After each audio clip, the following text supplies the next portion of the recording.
भारत वर्षर यशस्वी प्रधानमंत्री नरेंद्र मोदी कर गोटे लक्ष्य भारत समेत ओडिशा रे थिबा प्रत्येक गरीब लोक किभଳି भाବରେ सक्षम हो पार सशक्त हो पार से तांकर सबुबले प्रयास सबुबले योजना दुख परितापर विषय ओडिशा रे थिबा बिजू जनता दल सरकार ओडिशा रे प्रधानमंत्री नरेंद्र मोदी गरीब कल्याण कार्यक्रम पहुंचेबारे असमर्थ होउची एवं जो योजना आसुची ताकू से बाटमारणा करुची।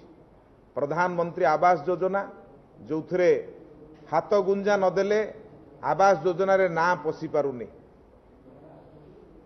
स्वच्छ भारत रे टॉयलेट योजना ताहा मध्य बाटमारण, प्रत्येक योजना जहाँ जहाँ प्रधानमंत्री नरेंद्र मोदी पठाउचंती सबु योजना ओडिशा रे बाटमारण होउची एवं विशेषकर आज ओडिया जाति ओडिया भाषा ओडिया साहित्य ओडिया संस्कृति एवं ओडिया अस्मिता आज विपदरे, आज अण ओडिया हाथ में ओडिशार शासन ये समस्त कथा को नहीं भारतीय जनता पार्टी चिंतित।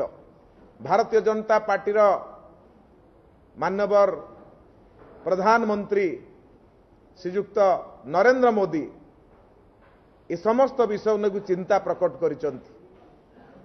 तेणु आसंता 6 तारिख दिन भारत वर्षर यशस्वी प्रधानमंत्री नरेंद्र मोदी ओडिशा गस्तरे आसुचंती। 6 तारिख दिन सकाळ 10टा बेले बरहमपुर ठारे एक विशाल जनसभा को संबोधित करिवे एवं पुणी अपराह्न 12:30 बेले नवरंगपुर रे आउ एक सभा को संबोधित करिवे। दुईटी विशाल जनसभा को संबोधित करिवे।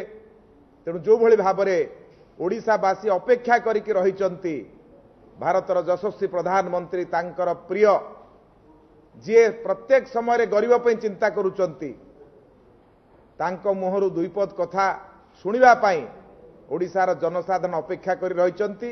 से समय आसी पहुंचिला।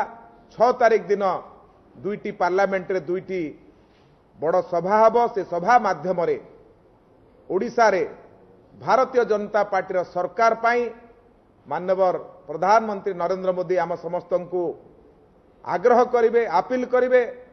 तेणु आमे समस्ते उत्साही किभଳି भाबरे प्रधानमंत्री गस्त से दिन हबो एवं तार फल निश्चित भाबरे ओडिशावासी पाइबे।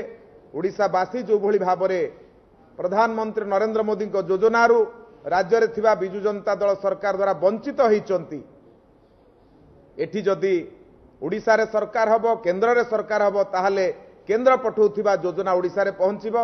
सेथिपई प्रधानमंत्री जो आगमन ये आगमन ओडिशा रे सरकार परिवर्तन पूर्व सूचना निश्चित भाव में ओडिशा रे सरकार परिवर्तन हबो एवं प्रधानमंत्री नरेंद्र मोदी जो गस्त अछि ये गस्त ओडिशा रे डबल इंजिन सरकार आनिबारे सफल हबो।